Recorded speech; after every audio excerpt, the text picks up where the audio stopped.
Welcome back, everyone, to Minecraft, where we are constructing a Burrell class bird of prey, life size in relation to the game. Uh, Done quite a bit of work off camera. We've got quite a bit done on the outside, a few little tidbits on the inside. One thing that you might notice is that we do have the upgraded bridge area. I finished everything on that side of the bridge and the helm controls. I've also updated to a slightly different look. They still may not be finished. I'm kind of debating of about trying to put some more darker red colors inside here because as I'm putting more of these on here, it's starting to look more like it would be along the lines of Federation design as opposed to Klingon design. So I know that Krug ship in episode 3 had a lot of grays inside it, but later ships I think had a lot more of the rust colors. So I might probably be changing some of these out. Maybe even try to put like some different types of, maybe some of these different ones on the floor. These little slabs, half slabs on the floor to kind of maybe give it a little bit more color, a little bit more detail. But I went ahead and went with the upside down stairs with the black carpet on the top to kind of look like a control panel. And I think it looked a little bit better. I'm still just trying to decide exactly what I want to do you know, final design on for the monitors, but so far it looks pretty good. And right back here we have another control panel. This is where sensors and usually I believe that the Klingon second in command usually tends to kind of stand back here. If I'm not 100% mistaken, I think in Star Trek 3, Krug second in command was stationed back here, and I think it's most of the next generation episodes where Worf was serving on a Klingon vessel. He was usually the second in command, and he was sitting back here as well. But let's take a look at the rest of the ship. I have a very good idea. I don't know if I mentioned it yet about what I'm going to do with the sliding doors, the infamous sliding doors. But back out here, started kind of working on. Didn't get a whole lot done. As you can see, I got some of the walls, exterior walls done, but this all going to be right here is going to be crew decks. Not out here. I'm thinking out here is just going to be like a little area. Then right here is going to be another set of doors, but out here is going to be crew areas. So there's going to be, a couple of rooms, a mess hall, a couple of more rooms like captain's quarters here, and then second in commands. These can be general quarters and mess hall. Maybe a little bit further down here, we'll have sick bay and something else. I'm still trying to plot out all these rooms in my mind. But back here, we're going to have one of the engineering rooms, or maybe even the warp core, or that's going to be up here. I haven't really quite 100% decided yet. I'm trying to think, and I don't know right offhand. I know I could do some research on it, but in the back engines, there's actually, it looks like one big engine back here in this little area, but it's actually two engines, and one of them's the impulse, and one of them is the warp drive.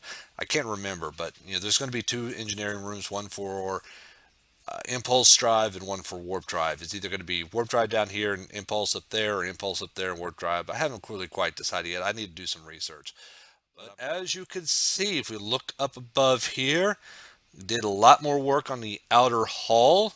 I've even started working on these cooling vents. I believe what they are. I know they slide as the wing moves up and down, but they kind of look like grills or cooling vents or something. I'm pretty sure with a small ship like this, they have to kind of, you know, everything has to kind of double. I know that in the side of Federation vessels, those the warp grills are the blue grills, and then that's those are grills I think for cooling. The the the nacelles. I see that this might be doing the same thing. It basically cools off the engines into space. You know, vents it out into space. So started work on those. Zoom in and take a little bit of a close look on those. Got the under portion here. I'm not 100% positive that's what I want to do. with that, but it also doubles as the floor. And oh, let's go ahead and do this real quick. All right. What I need to do is I need to sleep in a bed. I need to make it a night, fall asleep in a bed. And that will reset it to where it's not going off as often. But started working on this, and as you could probably guess, I'm going to decide to go ahead and have the wings shoot straight out like this. So like they're in normal flying position, not attack position, not landing position, but just normal flight mode. Now, what I did here, because this is going to be too tedious to try to model it over here and then model exactly the same way over there, is that I used another program called MC Edit, where it allowed me to copy everything over here, mirror it, and then paste it over here. I did it originally, as you can see, I just only did when I had just this first section here, but I've done a bit more work on that side. So once I get done with this side, I'll copy it and paste it. And it's pretty good when you copy and paste, where unless it's just air, if there's a block there, it's going to be replaced with another block. So all this stuff will get replaced. It'll be replaced with the same blocks, but it'll still be replaced. I just got to make sure that when I move it over, I move it over just right, because if I'm not mistaken, it doesn't copy air over. So if there's an empty block here, like if I remove that block there and then copy and paste it over here where this block's at, it's not going to remove that block, because over there is empty space. It's going to keep that block there. So I need to make sure that oops, nope, not there. There we go. I think that's it. Yep, that's it. So I need to be very careful when I do that, but that's what I'm going to be doing. So I'm going to be modeling one side of the ship and then copying and pasting it onto the other side. I'm not going to be working on the interiors until I get the entire exterior hull done, or at least a good majority of the exterior hull done, because I don't want to build the interiors out, and as I copy and paste it, everything that I paste over here is going to get overwritten if I build anything over here. And I don't want to, I'll probably put out the floor, but as far as walls and furniture and instrument panels and all that type of stuff, I'm not going to be populating that until I finish everything. So far, it's looking real good. I'm actually kind of in a bit surprised of how well I think it's personally looking. Now, once again, if you're in close, it doesn't look all that good. It doesn't look too bad when you're up close, or at least in my opinion. When you're up real close, and I said I'm just right now just trying to get the basic details in, roughing it out. I haven't even really gone. Oh yeah, there's some windows there. Okay, yeah, but I haven't even really kind of went in and started putting in some of these little small details, such as instrument panels and raised details and hull panels and stuff like that. Once I start putting that stuff in, I think it'll really start looking real good up close. And then when you get further away, you'll see those lines tend to blend a whole lot better, and so it'll look even better when you're far away. So yeah, I kind of like it, and I'm already thinking about what other type of ships I'm going to do. I got several ideas of what ships I'm going to do after this one, but I'm not 100% positive. It's not always going to be a Star Trek ship. It could be a Star Wars ship or another type of ship that, in other type of movies and things. It's kind of like they say almost that the sky is really the limits. I could pretty much just make whatever I want in here. I just haven't. So I got a couple of ideas. I just don't know exactly what. Originally, I was going to do the Miranda class vessel first, which is it's one of my favorite, and it's one of my wife's favorite ships. The Miranda class from Star Trek II, The Wrath of Khan. It was the one that he took, that Khan confiscated. But she recommended that I start with this, and so with the Klingon Bird of Prey. So here we are making the Klingon Bird of Prey. But I might still probably go ahead and do that next, or I might probably take on a Star Wars ship. One cool Star Wars ship to do would probably be the Millennium Falcon. I think that would be an interesting one to do. Of course, it's much smaller than the. If I do it up to scale, it'd be much smaller than the Bird of Prey. But oops, okay, yeah, I'm doing that right. Be much smaller than a bird of prey, but it still look pretty cool. Oh, and I have to also apologize if it looks like I'm. Sometimes it doesn't look like I know what I'm doing because I had an accident this weekend, so part of my hand is covered in gauze, so my fingers are now a little bit fatter than what they were. So I sometimes tend to be pushing different buttons than what I ought to. So sometimes I'm trying to push the D button to move over, but I accidentally press the F button, which makes me switch to double wielding here, or trying to press the W and I press the E button by accident. So like that, I actually really meant to press the W button, but yeah, so just apologize and bear with me on that. But everything looks like it's going pretty good. I really didn't know how long this was going to take me, but now that I'm starting to build it, I think that probably shouldn't be too much longer. I mean, going into MC Edit and copying one side and pasting it the other side, only making it to where I only have to work with one side, really kind of speeds it along. Now, if I was to build this within survival, oh man, that would definitely take a real long time. Not only, the time it would take for me to, am I doing that right? Yes, I am. Not only just the time it would take for me to have to, build the thing out, I mean, plus I wouldn't have the ability to fly or what have you, but even just I would have to go out and I had to collect all of these supplies. So, man, that would just be just almost mental. But luckily, I don't have to do that. Luckily, I'm doing this in survival, or sorry, not survival, in creative. So I have the ability to fly. I have access to all the blocks that I want, and also have the ability to go into MC Edit. So I could just, you know, once again, just model one side and just copy and paste it. Really kind of helps saves a lot of time. So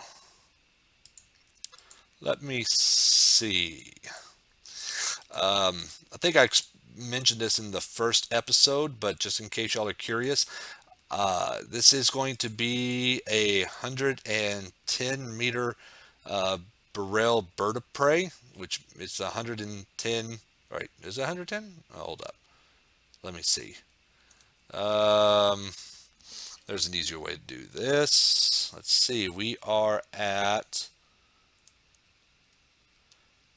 50, negative 54